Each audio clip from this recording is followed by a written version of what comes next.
Abram's journey. Abram was born in the land called Mesopotamia.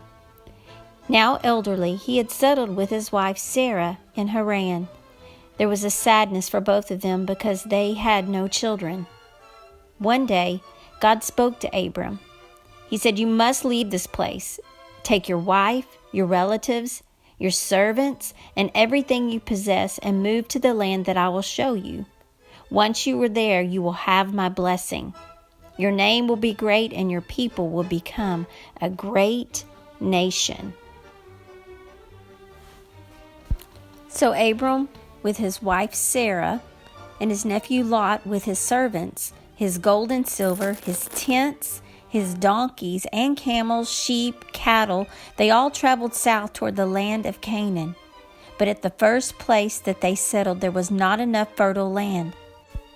Abram's shepherds began to fight Lot's shepherds for the best place to graze their flocks. "Leave my horses alone. Get off my land."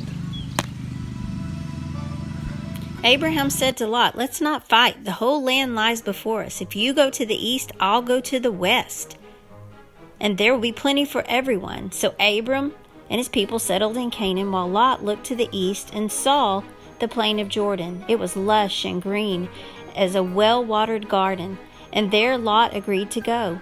He and his people settled there in Sodom. This was a place that was filled with very sinful people. The Lord spoke again to Abram. "Look around you. All the land will belong to you and to your many descendants." "But how can I have descendants?" said Abram. "I'm an old man and I have no children."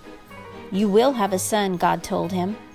"And your son will have children and his children, and there'll be as many as there are stars in the sky." Then God told Abram to make a sacrifice, to take a cow, a goat, a ram, to kill the animals and cut them in half and lay them side by side, to also sacrifice a dove and a young pigeon. Abraham did this, dividing the animals in two and leaving the birds whole. As the sun set, he fell into a deep sleep. And while he slept, he was seized with a terrible fear. But then he heard the voice of God speaking to him. He promised Abram that all would be well and that he and his descendants would one day live in prosperity and die in peace in this land.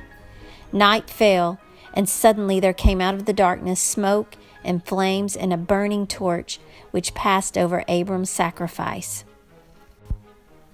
The Lord made a covenant with Abram, saying, "Unto you have I given this land, from the river of Egypt unto the great river, the river Euphrates."